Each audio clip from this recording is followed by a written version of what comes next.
Well, hey everyone, and welcome to Dragged Out. I'm Joseph Shepard, and each week we dive into one-on-ones with some of your favorite queens who just so happen to go home a little bit too early on a Rupaul's Drag Race franchise. Now, this queen, this guest, this beautifully, phenomenally talented person is a makeup guru. She's a wig stylist. She just so happened to go home a little too early on season 9 of Rupaul's Drag Race. Please welcome Jaymes Mansfield. Hey. Hi, Joseph. I thought I told you don't bring that up. It's fine. It's great. The interview continues.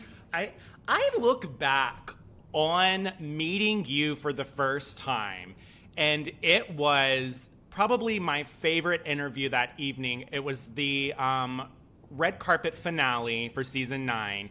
You had your white puppet, and it was what was it? It was a fox. It was just named Foxy because Yes. I'm so creative. Yeah. And it was Terminal Canadian Rat. Got to sneak that old joke in there. I remember that to a T. I was like, oh. Now, your career is so amusing to me because you dibble and dabble in everything. Your creative brain must be going 100 miles an hour. Do you feel that? I am a dibbler and a little bit of a dabbler. But yes, I mean, I just can't stop working. That's part of the fun of being a YouTuber and going home first, especially. You got to keep moving and keep stuff like happening in order to keep the career alive so people remember who you are and don't call you Jaymes Mansface or whatever happened to, Jaymes Mansfeet, that one person that went home first. Jaymes Mansfield. What was the scene? You've moved now, correct? But what was the scene like in Milwaukee? Oh, it was desolate, war-torn, like Mad Max Fury Road. I'm kidding. It's very weird. Like, it changed a lot when I was coming up. Because bear in mind, when I got on Drag Race, I was a baby queen. So, like, I had just found, like, a home bar spot. But for the most part, like, it was very pageanty. Lots and lots of pageants, like legendary pageant queens have gone through Wisconsin. And then there's like this weird alt art scene that was sort of sparking up with all the little college kids. And that was the scene I sort of found myself in after a certain point because, honey, it was dire. I used to do like burlesque shows, performing for all of my friends, literally. The audience would be like 5 of my friends and like a drunk guy at some straight bar. Stop. It's horrible, but you know what? It was a good learning lesson because it taught you how to perform for literally anyone. And it humbles you too because you're just like, okay, well, this is it. This is showbiz. It's like that sometimes. Do you get scared or nervous if it is your friends and family watching you? No, absolutely not. I didn't really subject them to a whole lot of like acting or school plays or anything like that growing up. So this is my revenge. Like they didn't invest in me, so now they have to suffer. I never got piano lessons or anything like that. Damn it! You have to watch me dress up like a lady now. Too bad. So let's get into your start into the drag scene. When was the first time that you remember, what was your first performance like? And I don't mean like performance in, the bathroom or the closet. I'm meaning like your first performance on a stage. What was that like? Is this not a stage? Kidding. No, my first performance, I was actually at a Christmas show at the LGBT Center in Milwaukee. And it was literally for like a lot of stuffy, puffy sweater gays with a lot of money and power. And I think I did a number, I remember. It was Vermilion Lies, that group, their song Global Warming. And I had a puppet. Basically, we're both dressed up, all snuggled up in our big coats and everything, which was not a smart idea, and full face of paint looking back at it. I think I made that outfit out of like baby blankets, so I was dying in that thing. But we sang this little cute song about the world ending because of global warming. It didn't go Wait, over. really? Why was that? artsy. Why didn't it go over well? I think people at that point were just like they expected, your standards, to have yourselves a merry little Christmas. They didn't want to think about the world Well, I ending. think that that's a, Honestly, I should have. I'm you're ahead of my that time, is really. very ahead of your time. You were trying to stop it before it even started. You were like, "Come on, let's bring the puppets in and let's teach everybody a very valuable lesson."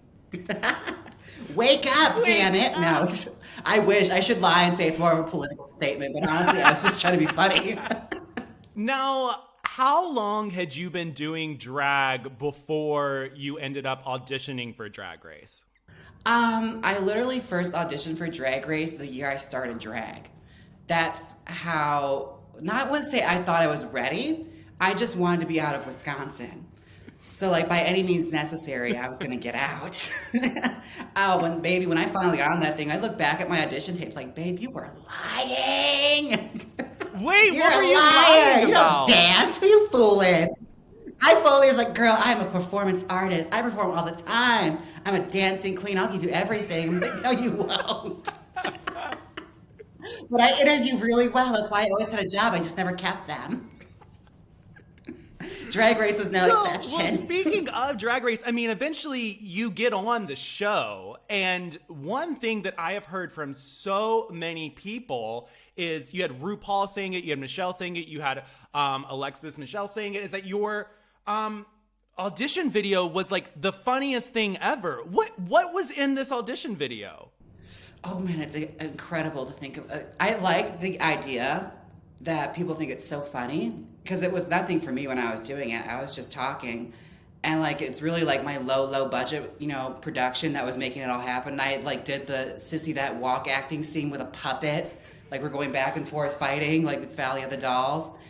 I was performing outside in public, which I found out everybody does. I guess I was just more outrageous than others. But it also puts you in that weird situation where like people have built up this audition tape now where I can never release it. Because it's like that painting in Mrs. Maisel where like they built it up but they can never show it now because it's never going to live up to the expectation. Well, that was the next question I was going to ask you because everybody's like, is he ever going to release it or react to it? And I guess that question is no. You know what you should do? You should make a video. I don't even have it anymore. I deleted it. You deleted this video that everybody is talking about. Yeah, it's gone forever. Poof. Oh my gosh, James. Just like that. You could have had. It's sort of like when Paramount had that great fire, we lost all of those amazing films we'll never see again. You'll never see Wings Foley.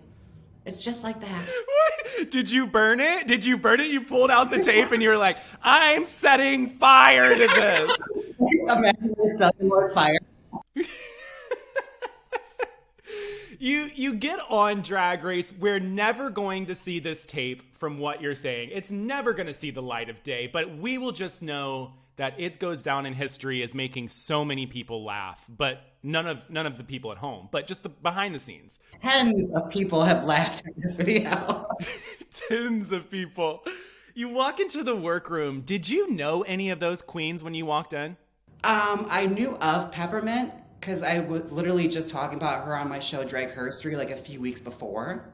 So like I knew of Peppermint and I saw her on that gay.com series they had on YouTube. They like profiled her and a bunch of other queens like Bianca before she was on and everything. So like I knew of Peppermint. I had worked with Shea Coulee like once. We had done one show in Chicago. And other than that, like you only know of her because she would pass through Milwaukee from time to time. So like I knew of her, I sort of like knew her as an acquaintance. But other than that, I didn't know who any of these other girls were. Oh no, that's a lie. And who else? I think I had seen some stuff with Charlie's because she was really big on YouTube. And yeah, that's about it. I didn't know anyone else. I was like, who are these people? So you from what I've told, I texted Trixie today and I asked Trixie, I said, is there anything that you want me to know or ask James? And Trixie said, no. But did you know that she makes... Who are you? How'd you get this number? Stop. Yeah. You went on True People search to get her number, didn't you? That's where everybody goes. I did. I went truepeoplesearch.com. Brian, whatever your last name is. He said to me, he said, no, I don't have a question for her. But little known fact, did you know that Jaymes Mansfield makes all puppets, all costumes, and all wigs? And I'm like, no, Trixie, I've never seen her YouTube channel before. I don't know that at all. Aw, I love that she had absolutely no question for me whatsoever. That really speaks volumes of our friendship, honestly. I mean, we've known each other for upwards of 6+ years, and she has nothing that springs to mind for me. That's great. I love that. I love that. It's fine. This is fine. It's fine. This is fine. But one thing that's been talked about quite recently along Drag Race is that as these years are going on, these queens are spending more and more and more money on their outfits and their wigs and everything. When you were on, did you make everything of yours by hand? Well, I will say I was approached for that article. I didn't realize it was going to be as big a deal as it was. Otherwise, I would have said yes. And no, but I actually only spent like $3,000 on my package, and I made almost everything. That is incredible. There are a few things from Amazon I had bought that I was going to add to it. But yeah, everything was made by me. But I didn't think it was an interesting answer, so I didn't bother doing the interview. I should have did it. Shit, it got a lot of attention. This is the portion that will be in the subtitles now. I will send this transcript over to them and they'll put it in like the lower region. Jaymes Mansfield finally commented. Like weeks after the fact. I love that. That's perfect for me. Jaymes Mansfield's little blur. Right? You end up on this episode, and this was like, was this the first time you guys were on VH1, right? This was like a big deal. We didn't even know that. We found out we were on VH1 when everybody else did. Like, they told us literally nothing while we were filming it. We thought we were just going to be on Logo and like 4 people were going to see this. So, wow, that was like, okay. That was a little scary thinking about it because like you think VH1, you're just like, amazing shows have come through here. Rock of Love, Flavor of Love, Surreal Life. How are we going to live up to that? I love New York. I love New York too. I love money. Daisy of Love. Megan needs a millionaire. Classics, I'm telling you. Like, it was really intimidating. But you end up on VH1 and you have this random person who walks into the workroom of Drag Race who is acting like that they are a male, but they are not. And they are Lady Gaga. Yo, I'm Ronnie, and I'm from New Jersey. I'm New Jersey's #1 Lady Gaga impersonator. But what I'm really excited about is how long it takes for these queens to figure out that it's really me.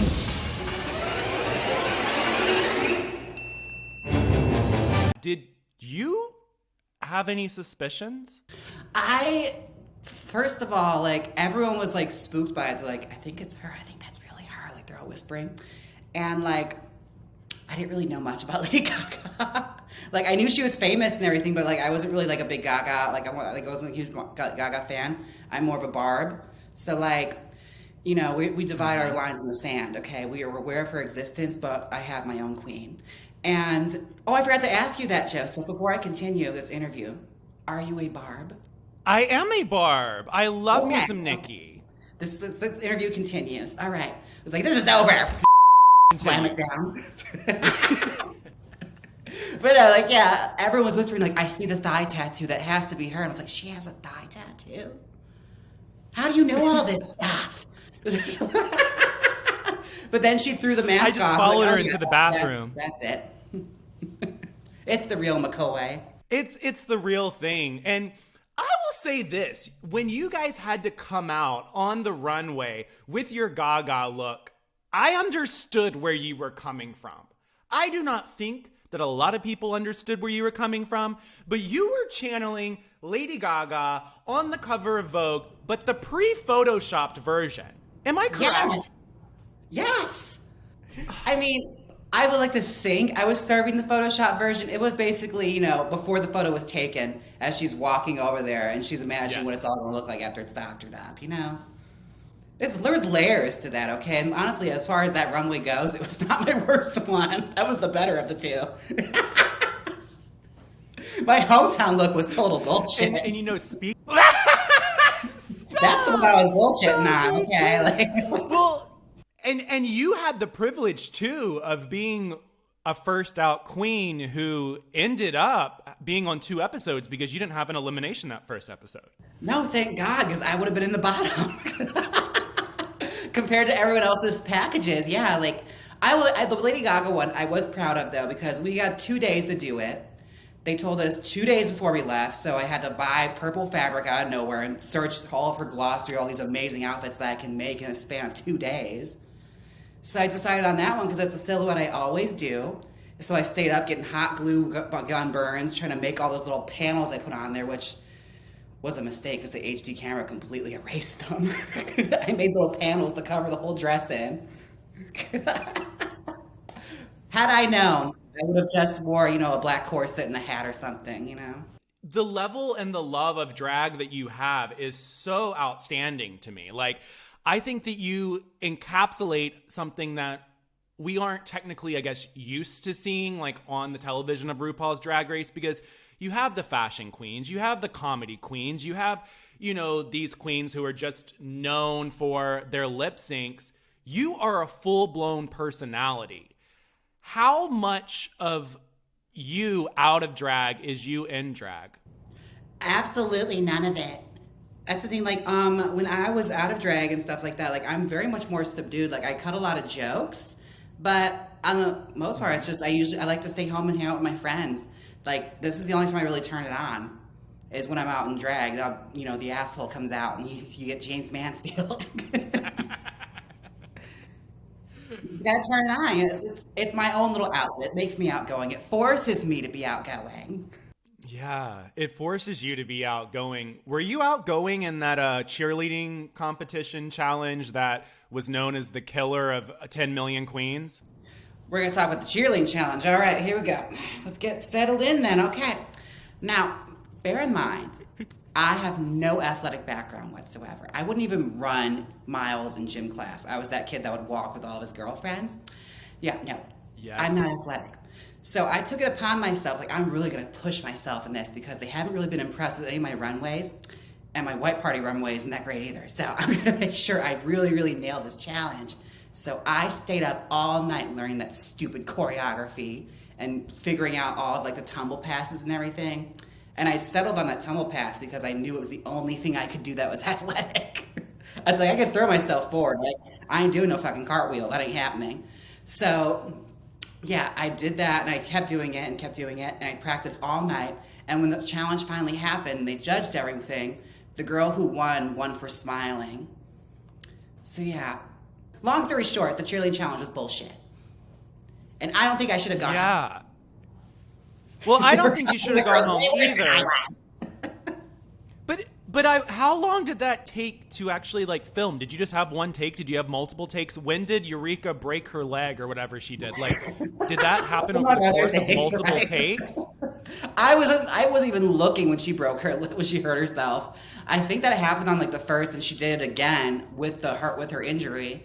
But, like, we got, like, I want to say, like, a few days to work on it, maybe 3 or 4. Like, it was a decent amount of time to figure out such a simple routine. Like, they really did dumb it down a whole lot for us. But bear in mind, like, we're all varying age ranges and varying levels of athletic. So even a dumbed down, like, it still looked like garbage. And, like, I think everyone knew that. It's like, we're going to have to do serious cutting on this because no one looks good here. But, like, we all tried our best, and, like, I feel like it was a very, very ambitious challenge that maybe you should have saved for, like, a later season when everyone's, like, in Circus du Soleil, Everyone does cartwheels and jumps off the stage now. We were a transition season, damn it. Y'all were learning, and VH1 learned pretty fast to never give anybody a cheerleading dance crazy challenge again. Oh, my goodness, yeah, like, the Eureka thing really took everyone off. We didn't even see that coming. And I'm surprised she held on to that injury as long as she did. The second I hurt myself, like, I'm out. And unfortunately, that cheerleading challenge ended up placing you in the bottom. And you had to perform Love Shack by the B-52s. And honestly, this was another comment that was said multiple times. Everybody, and myself included, believes that you actually won that lip sync. No matter the edit, no matter the angle. Well, I mean, I I love that that's the impression y'all got. I was there. Okay, so what had happened was I was in that lip sync and I knew I was going to do this song well because I knew all the words. Because that's one of those songs where if you work in retail, you hear it all the time. So like I'm sitting there like Tin Roof, like just it's ingrained in your memory. You can't forget that song. So I knew all those words. But when you're lip syncing, you don't expect those little things to happen. And I'm not making excuses. This is just what happened to me. Like I looked down, my shoulder pad is like sliding out, and I looked down and like my heels caught that ungrouted freaking tile they have there, just the solid, chunks of cutouts of those squares. My shoes come off, and the second the shoes come off, you're like, oh yeah, I'm not winning this one. Because like I look like a little hog lip syncing. It's like, yeah, it's curtains for you, kid. No matter what she's doing, you're going home. And she had her back to the judges the whole time, practically. Love her. But yeah, she definitely sold something there that I wasn't giving. So, it's all good. She won. She got to stay in another episode. You sold a plane ticket back to your hometown of Milwaukee, Wisconsin. They're just like looking up Southwest flights as I was lip syncing before the song even started. They were like over the intercom right before the lip sync. Jaymes Mansfield, can you please tell us your birthday, your middle name, and window or aisle? What is the weight of your heaviest bag? God, I wish they paid for the bags. Good Lord. Oh man, how many bags were you allowed? We were allowed 5, and they had like a maximum, poundage of like 40 or whatever the usual standard is for airports. So like we had to figure out a way to like consolidate all of our drag wardrobe in those little suitcases, which honestly wasn't a huge challenge for me because I didn't have a lot. So if there's 5 suitcases and if there's 40 pounds per suitcase, that's leaving you at about like 200 pounds. 200 pounds of drag doesn't sound like a lot. Have you ever worn 5 pairs of shoes inside of an airport? Because that's what we have to do. Okay. Well, it's like basically you take all of your coats. Wait, I was getting so excited. A shoe for every toe. Did you really do that? No, but I did put on all my heavy fur coats. I had 3 fur coats on that plane to LA, like a fool. Well, it's like I had Betty Davis or Tallulah Bankhead in my back pocket, so I need a big fur coat. I had music for Madonna for my Madonna look, so I needed the white coat. And, just a regular coat to wear in the workroom. I was planning ahead, okay? I thought I was going to win. Yeah. I mean, let's talk about your exit, and then we're going to get into your winning, because, I do believe that you are a true winner of this franchise, even though you did leave out early. You do get eliminated. Don't know if you know that. Yes. Walk back into the workroom. Was Aja the only one who did write you a goodbye letter? As far as I know, I think she's the only one they allowed to have paper. Because, we do get locked in closets and left for 20 days, until we call them mommy and we're allowed to see the daylight. And they slide in like scraps of food as we're in our... No, I'm kidding. Do you feel, after your time on the show, that you were represented to America the best Jaymes Mansfield way? Well, to be honest with you, a lot of stuff that had happened and the way they edited things around, did kind of disappoint me a bit. And I mentioned that to them to their face, so it's not like they're hearing anything new. They know exactly how I felt. But my entrance, I was not pleased with, because I thought they edited me to be very, very, dumb. They did that thing where they had me enter twice because I ran over to the girls too quickly. So my second entrance, I'm walking in, and I'm standing at the end of the little thing where they make you do it, and I'm sitting there, posing. And after a certain point, I'm looking over at the camera crew okay, can I go over there now? Hi, shapeshifters. I am Jaymes Mansfield. I'm 26 years old, and I'm from Milwaukee, Wisconsin. I build puppets. I'm a kooky comedy queen that has way more up her sleeve than they know. All right. Jaymes Mansfield looks scared and confused when she walks in, And they used it against me. I was so mad. Just little things like that. because they're telling a story, you know, so it's understandable. Like I look back at it now, I'm like, it's fine, but yeah, it did upset me at that time. Well, yeah, and I mean, I talked to Naisha Lopez the other day, and she said that when she was on her season, they gave them 15 minutes to rehearse skating, like with the roller skates, and she said that she practiced with the instructor for the 15 minutes, and she fell during the rehearsal, but then on the main stage, she never fell, but they were recording the rehearsal and showed that, and I was like, no! No. And I laughed because like they made that iconic meme of Cynthia's shoe flying off during that thing that hits her and she falls.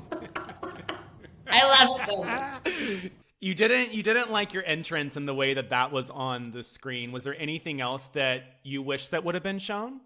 I mean, other than that, it's like I feel like everything was pretty fairly represented as far as it all went.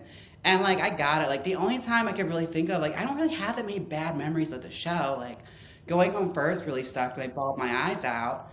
But I kind of knew in the back of my mind it was going to be all right because it's a TV show, you know? So it's like you can't, you know, make that the reason to stop pursuing a career in this just because, you know, they didn't like you on a show.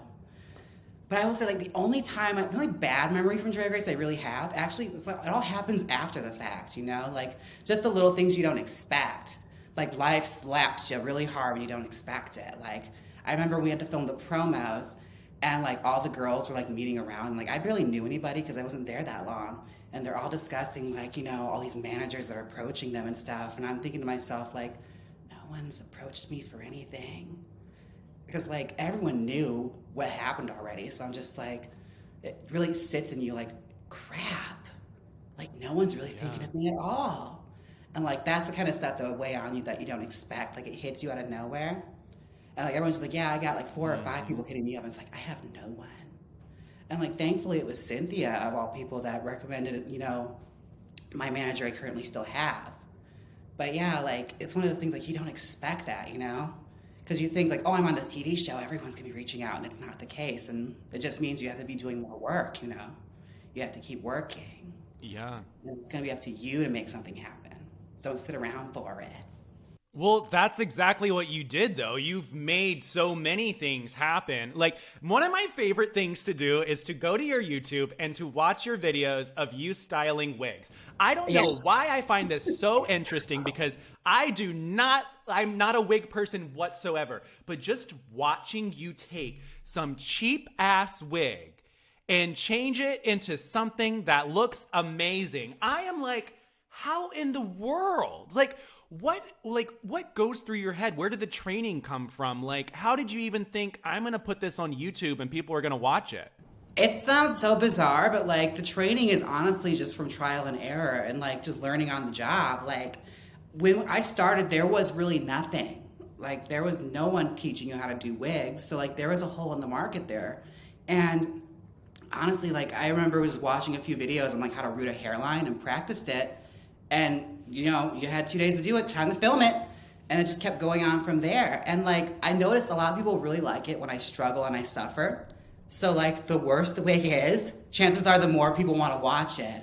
Like, I've done stuff from like the dollar stores and things like that. Like, I styled like a $1 Billie Eilish wig that people really gravitated to. Like, the crappier they are, I don't know why. Like, I don't know why people want to see me suffer. But I don't know, like, it's a weird thing to just explain because I have a really fun fan base. Like, people that watch my stuff, like, they really, really invest in it, and I don't know why. And it's always the same comment of, I don't even know anything about wigs, and I'm watching this. And I'm just like, thanks, you know, just make sure you sit through the ads, too. I appreciate it. That's how I'm making my coin. By all means, never pick up a wig if you don't have to. I mean, just watch my videos. I'm fine with that. Now, before we dive in a little bit more, I have some fan questions for you. Are you ready for these fan questions? Sure.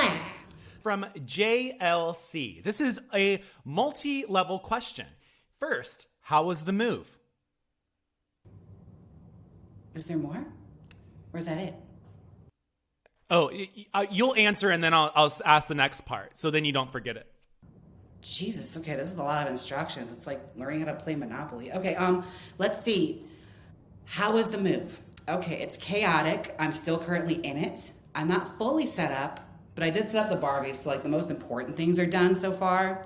And like I put away some towels, so like I'm exhausted. But you know, it's slowly coming together, and it's, you know, I still have to meet people, Joseph. I don't know anyone here. Like I just found out Alexis Mateo lives here. So now I have to go and, you know, egg So you're out. fresh into Vegas. Yes! I didn't realize so many girls have moved here. There's so many houses I have to egg. That's a joke. They don't have houses. Yeah, so many people have been moving here. I see everybody's been performing at the Garden and Piranha. Like, Yes! are you going to get back into the live scene soon? Absolutely not. I get paid to sit around and film YouTube videos and not wear a corset. Why would I give that up? I don't have to leave my house. I'm going to ride this YouTube thing out until it's gone. Right? I don't have to wear heels if I don't want to. The next... Right? No need for heels. They already left you on your lip sync, so they're not going to come back. Oh, let me tell you right now, those heels that flew off me were the same heels I wore in my promo. I just dyed them blue. So they weren't lucky for that either, so. Oh. They got destroyed with paint, so it's fine. You know, I got my revenge. Yeah. JLC's next question for you. Does your bitchy mannequin head co-star have a name? She doesn't. She's referring to this, if you haven't seen. Wrong. Where are you, bitch? Okay. There she is. She does not have a name. I was thinking of holding a contest to have my subscribers pick a name for her, just, you know, to create, you know, some fun engagement. But yeah, I got so much to do, Joseph. I don't have time to name mannequins. Okay, it's just, you know, she's just there. Plus, I'm the star. If she gets a name, chances are she'll start stealing focus. I can't have that. Why would I all about Eve myself? The last question from JLC.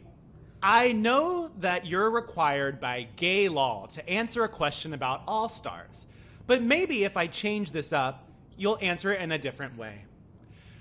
What are the various reasons why you would not want to risk being on an All-Stars?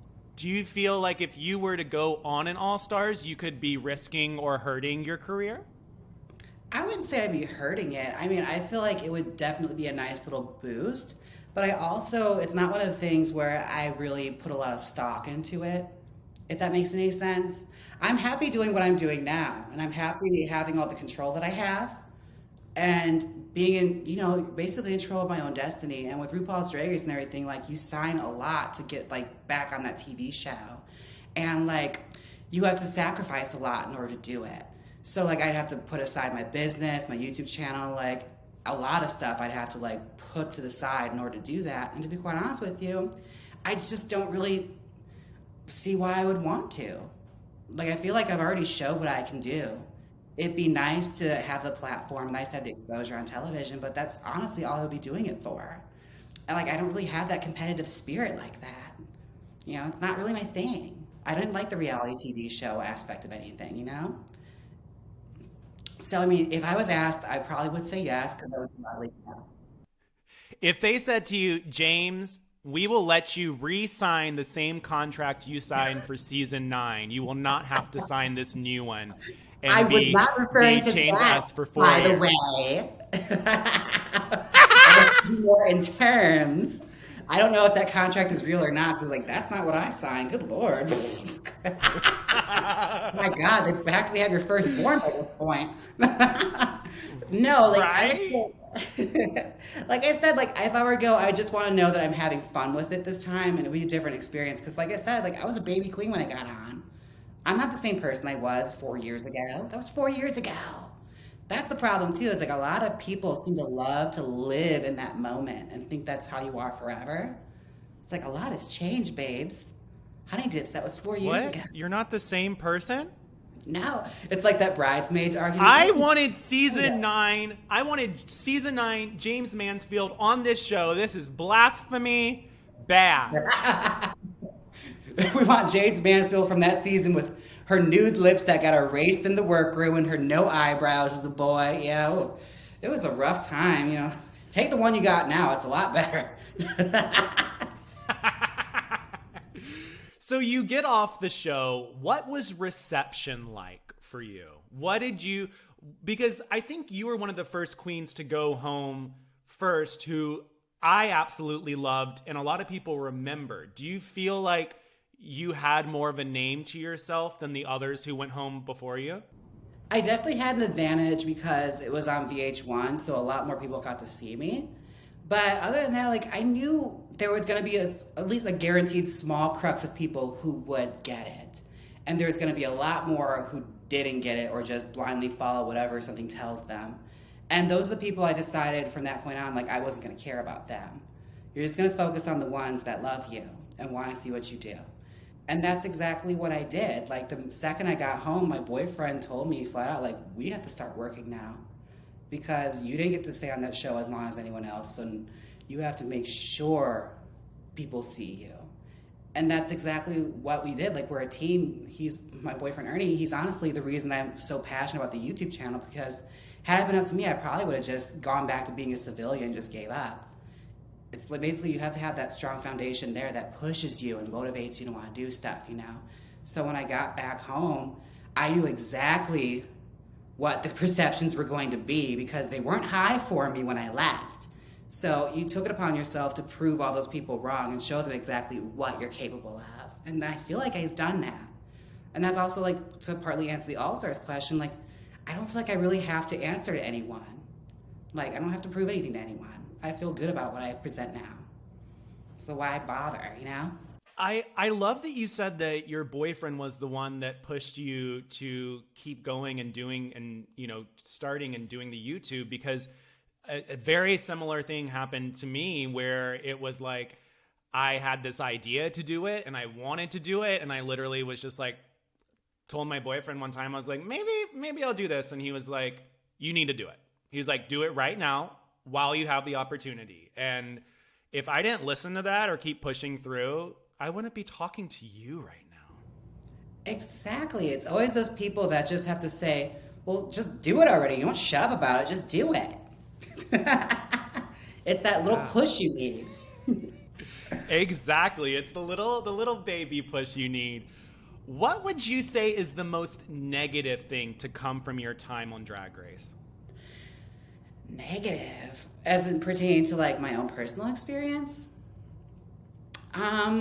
Yeah, like if you got off, did you occur any, like, negative fan reactions? Anything that just stood out that, like, came from you going home first? Okay, well, so like I said before, like, the only bad memories of Drag Race all happened outside of the show. Like, the only really, really bad fan reception I can remember on top of my head is I remember we had to do, like, a premiere in New York. And, like, I prepared a little, like, talent package that was required of us. And they were going to show the first 20 minutes of the episode. So I was really excited about that because it's like, of all things, I know my entrance is really, really funny. So I'm really looking forward to that. So I'm sitting in the wings and I'm standing behind a bunch of background dancers or some of the girls, and they had the thing projected 20 feet high. And there's a live audience of all these Drag Race stands watching, right? And I look at it, it's like, okay, I just saw whoever came before me go on, so I know I'm next. And, like, I see it, and I watch the whole entrance play out, and, like, I remember seeing the audience reaction kind of shift from excited to just, like, and it just, like, devastated me.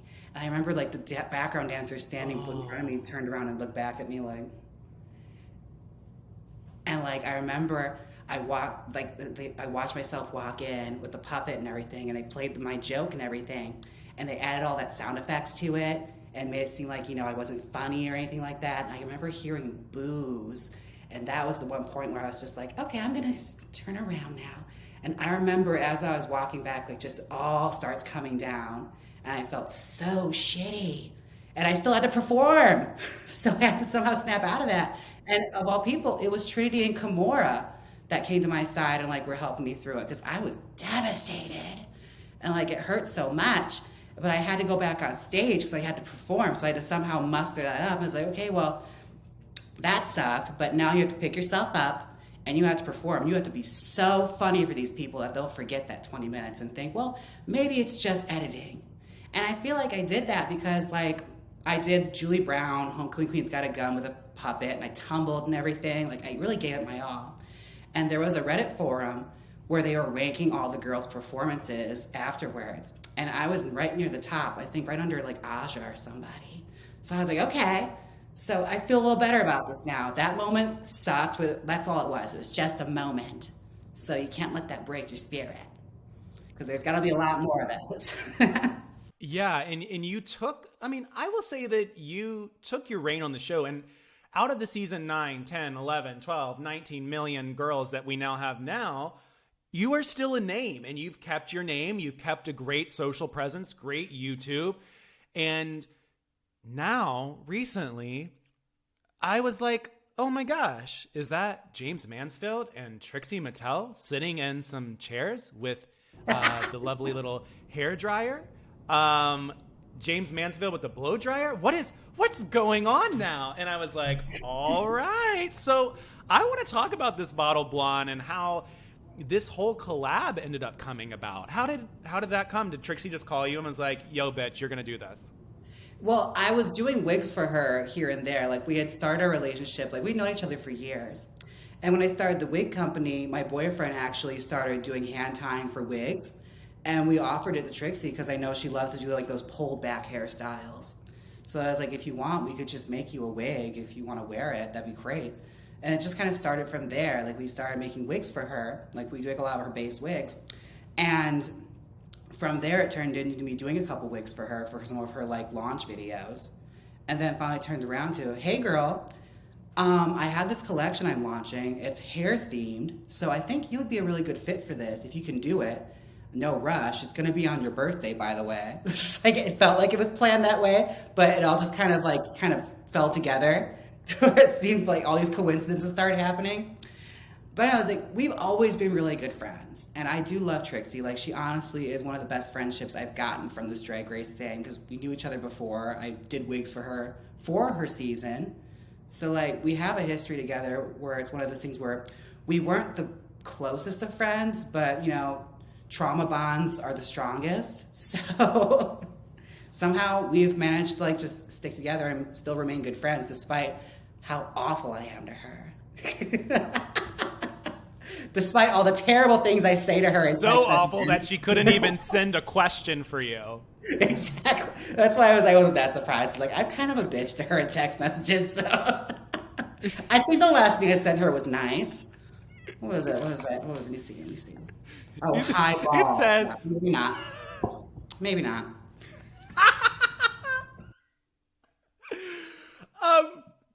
You do that with her. What has the reception from the line been like? I think it's been really, really good. Like, I feel like, again, the people that subscribe to me and really like me, I love them because they really like to see me do well or see nice things happen for me, which I really like. That's the kind of fan base you want. They like it when cool things happen and I get to do cool stuff. So, like, it got really, really good response. And I think a lot of the stuff sold out. It's just a few things that are left. So as far as it goes, I don't mean to brag or anything, but this old gal can still sell a few couple of makeups, you know? She still got it. I mean, you can, because I tried to find a palette and all that stuff, and I couldn't find shit. So it's all sold out. You played the game well. You played the game well. I loved especially having fun advertising that. So you had that lovely moment of this line and everything that's coming from that. What do you think is the best or biggest highlight or achievement you've had in your career?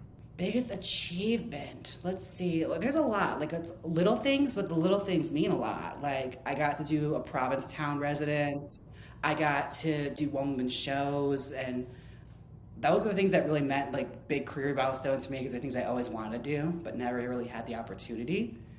And I managed to make it happen with very little experience in it. And other than that, like, the Bottle Blonde thing was amazing. I loved that I got to do that. But also, I feel like the biggest career milestone for me is honestly just the fact that I'm still here making videos. because that's honestly what I love doing. And the wig business has been great too. Like just these little things I got to do all because I was on a television show for roughly 35 minutes. Like, that's incredible.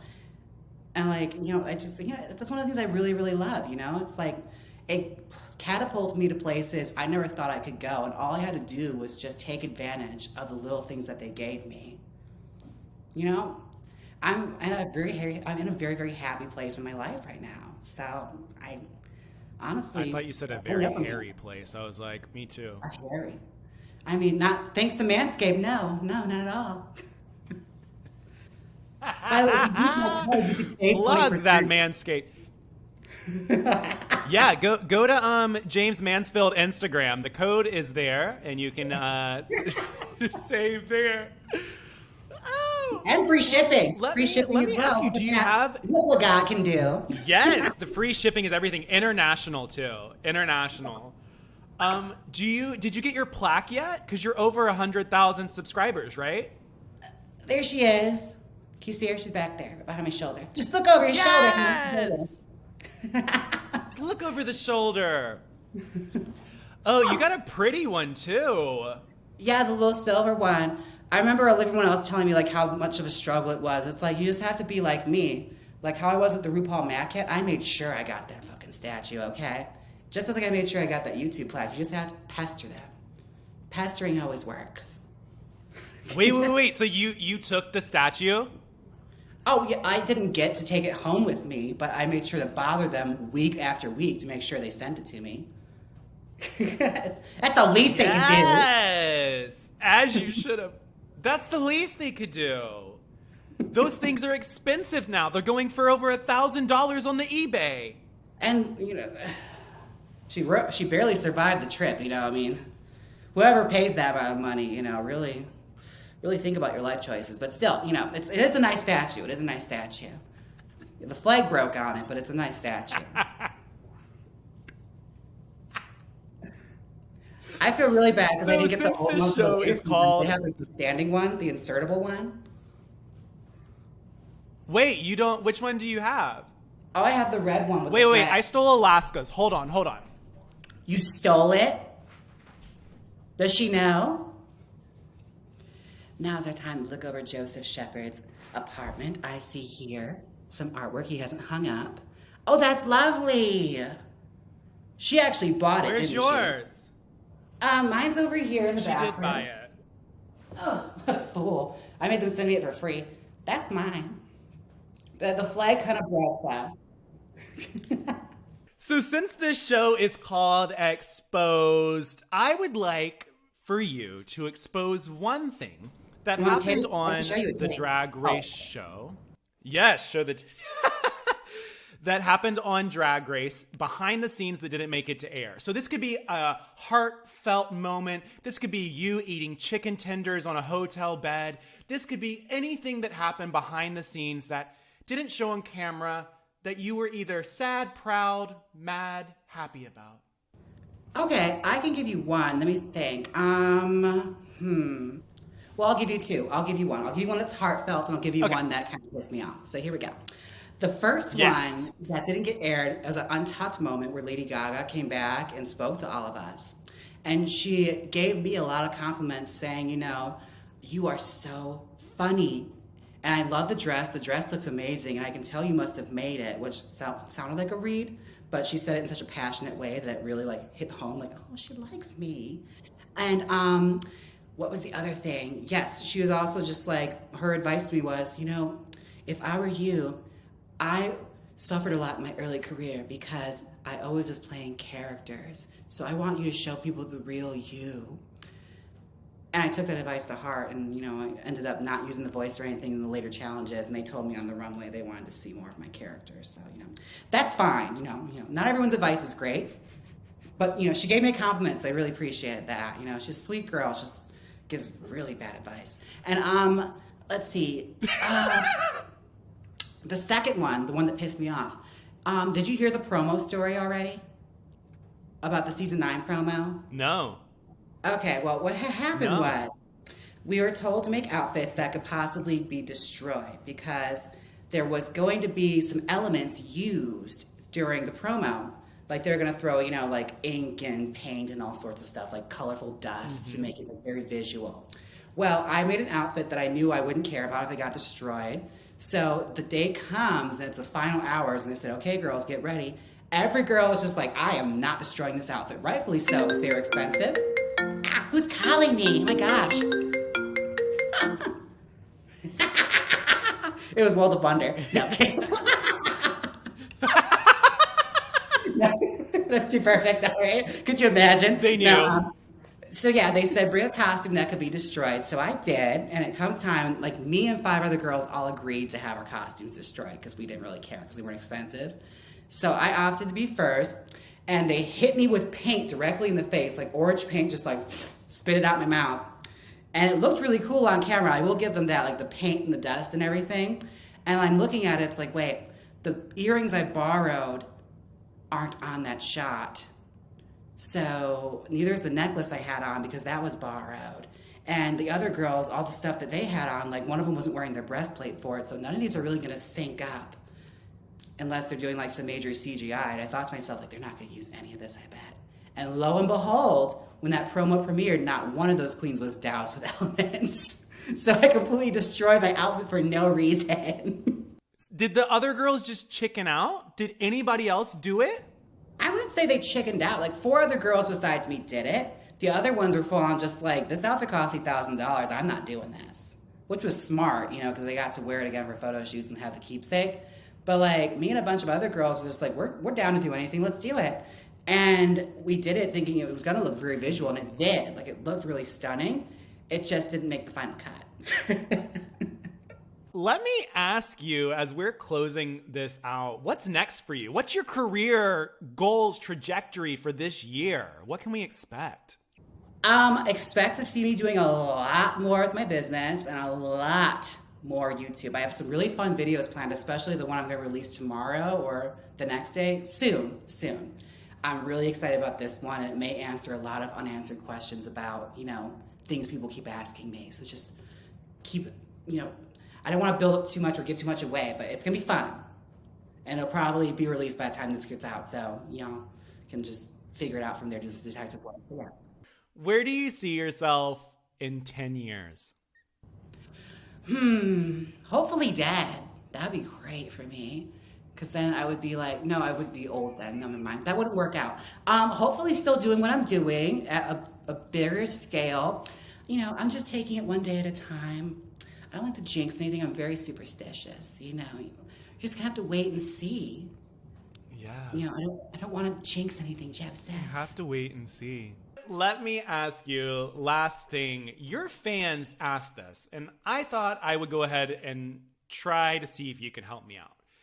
They would like for you to teach me how to use the high-pitched squeak. How do you imitate that?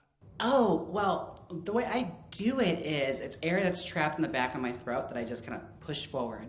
So the only way I can really do it is if I'm talking in the voice for like a few sentences, like a few words. It's like, hi, I'm Jaymes Mansfield. Like it's the air that traps back there. I don't know how to teach it, but you can try it. Let's hear your high voice.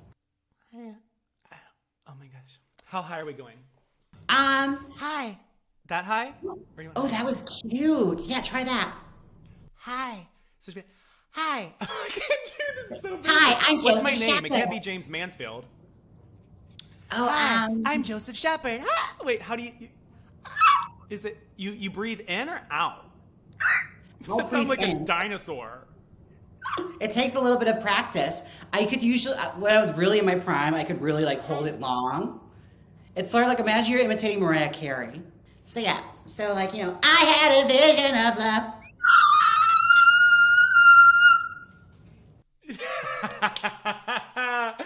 Well, thank you so much, Jaymes, for being here with me today. I've enjoyed our conversation and just being able to see you. Can you tell everybody where to find you on the social medias? Yes, I can be found at Jaymes Mansfield at YouTube because that's the only thing I care about, okay? Subscribe to my YouTube channel and watch my videos. If you must see me anywhere else, I'm Jaymes Mansfield everywhere from Instagram to TikTok, but YouTube is all I care about. Okay, that's It's what makes me my money. It's what I want. Subscribe. Yeah. We need to get her to over 1 million subscribers so then she can have another plaque to put on. Are you doing like ASMR manifestation? Yes. You know what? I think that we should close this show on ASMR today. Okay. Let me see. That's ASMR, right? I don't know how quiet I'm supposed to be. Thank you guys so much for tuning in. Until next time, I'm Joseph Shepard, and that is the beautiful Jaymes Mansfield. Bye, everybody. Now go home. Go home.